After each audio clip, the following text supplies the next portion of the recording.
Health data is any kind of data related to the health conditions of a population or person. This broad topic begs the question, what kinds of health data are important? Let's follow along with a patient as we learn about how clinical, genomic, device, and social determinant data impacts their care. Pat, a 51-year-old Caucasian man, presents symptoms of chest pain and shortness of breath. According to his medical history, his sister had a heart attack at the age of 53. The patient's initial blood pressure was 138/88. After initial examination, an electrocardiogram was ordered and the patient showed irregular heartbeat.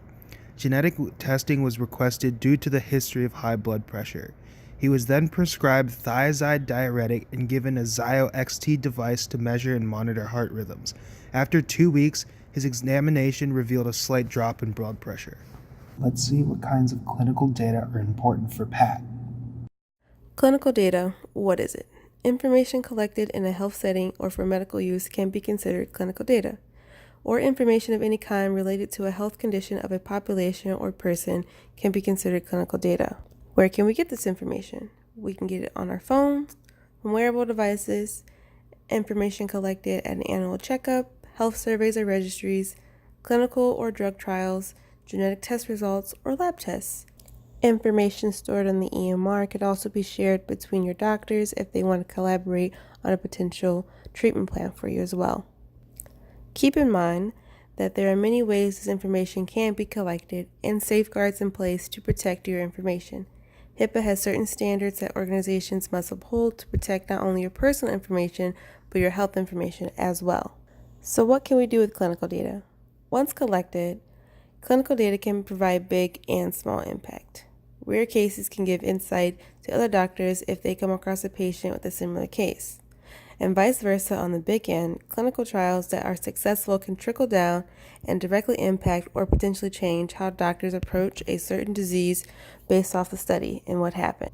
A good example of a collection of clinical data would be a registry. They provide healthcare professionals and researchers with first-hand information about people with a certain condition, both individually as a group and over time to increase our understanding of that condition. So what's the goal of clinical data? It's to promote the health, wellness, quality of life, and growth of all. And that starts with sharing big and small data and understanding what we gather from it. Let's see how genetic and genomic data affect Pat. Genomic data is another important data type in healthcare. Next-generation sequencing uses technology by which the DNA chain is copied in a massively parallel fashion. Next-generation sequencing has many different applications, some of which include sequencing whole genomes or target regions, analyzing epigenetic factors, and studying RNA or cancer variants. Clinicians in the U.S. prescribe over 4 billion drugs per year, while only about 50% of them are effective. This is why pharmacogenomics is important. Pharmacogenomics is the study of gene-drug interactions to explain how certain people will respond to certain drugs. This information is used to optimize patient medication recommendations for personalized medicine. Many drugs that are currently available are one-size-fits-all, but they don't work the same way for everyone. It can be difficult to predict who will benefit from a medication, who will not respond at all, and who will experience adverse drug reactions. By sequencing the genome, researchers are learning how differences in genes affect body's response to medications. These genetic differences are used to predict whether a medication will be effective for a particular person and help prevent adverse drug reactions. In our case study, the drug was ineffective for the patient, and the doctor was able to prescribe a better drug based on the patient's genetic makeup. If we continue to make moves towards personalized medicine, genomic sequencing data will be an important addition to the patient EHR in order to determine the most effective treatment methods. Next-generation sequencing has increased the storage requirements for genomic data dramatically, but there are many options for genomic data storage. For example, data warehouses can be used to store the data, as well as online cloud resources, such as Cumulo and Bumblebee. Google even has a Google Genomics feature that offers storage options for genomic data. Finally, genomic sequencing does not require a trip to the doctor's office.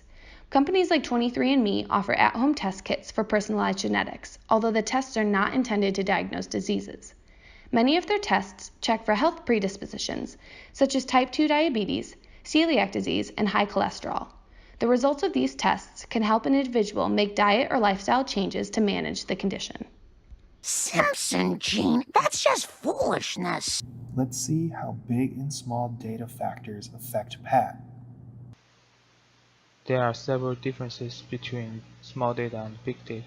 The big data is usually defined as a kind of data that is so large and complex that traditional data process methods are not able to deal with.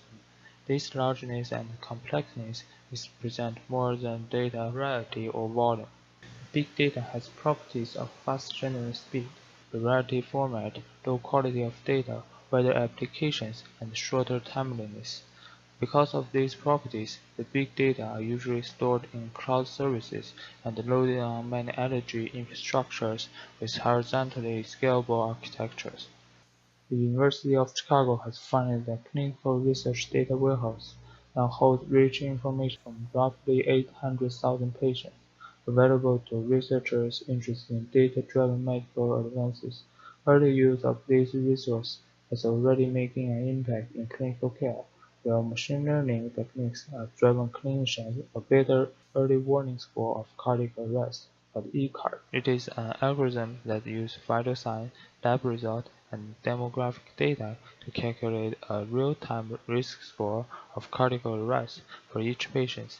The researchers found that they could improve the lead time of cardiac arrest prediction from minutes to hours, even days.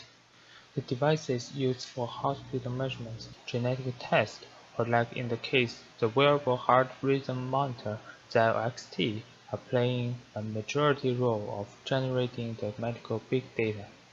The final goal of data application is to integrate the big data used to predict population trends and the small data used to fit individuals into this general model made by the big data. Have we considered the social determinants of health when observing Pat? Before we dive into social determinants of health data, we have to understand what they are. Both the WHO and CDC definitions boil down to where you work, live, grow, and age, but how similar are they actually? It turns out their scope is pretty different. The WHO considers 9 really broad concepts. The CDC, on the other hand, narrows these concepts down into 5 more specific factors. If we zoom in once more, we can see what traits are actually being considered and measured. In the US, there are 3 major standards that decide what traits are measured. They are the IOM, PROPERE, and AHCS.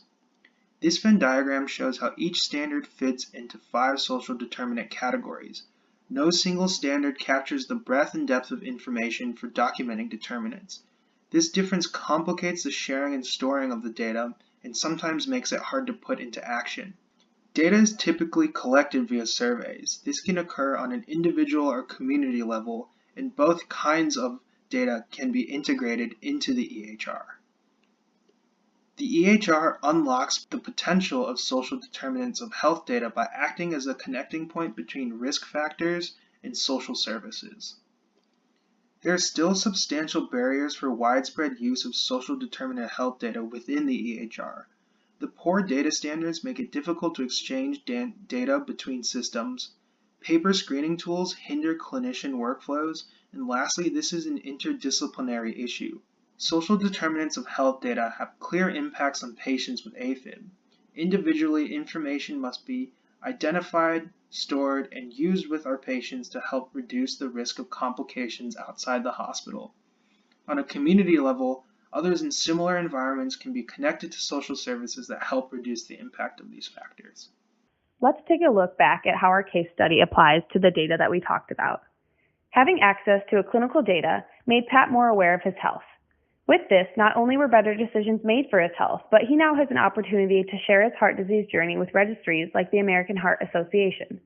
This allows for greater insight into how a population understands a disease and provides valuable information for others facing the same challenges.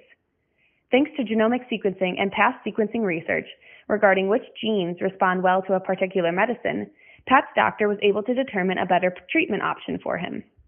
Patients like Pat benefit from big data models to anticipate emergencies and suggestions for a healthier lifestyle. In addition, the wearable devices contribute to small data that allow clinicians to monitor patients in real time and give suggestions for treatment options.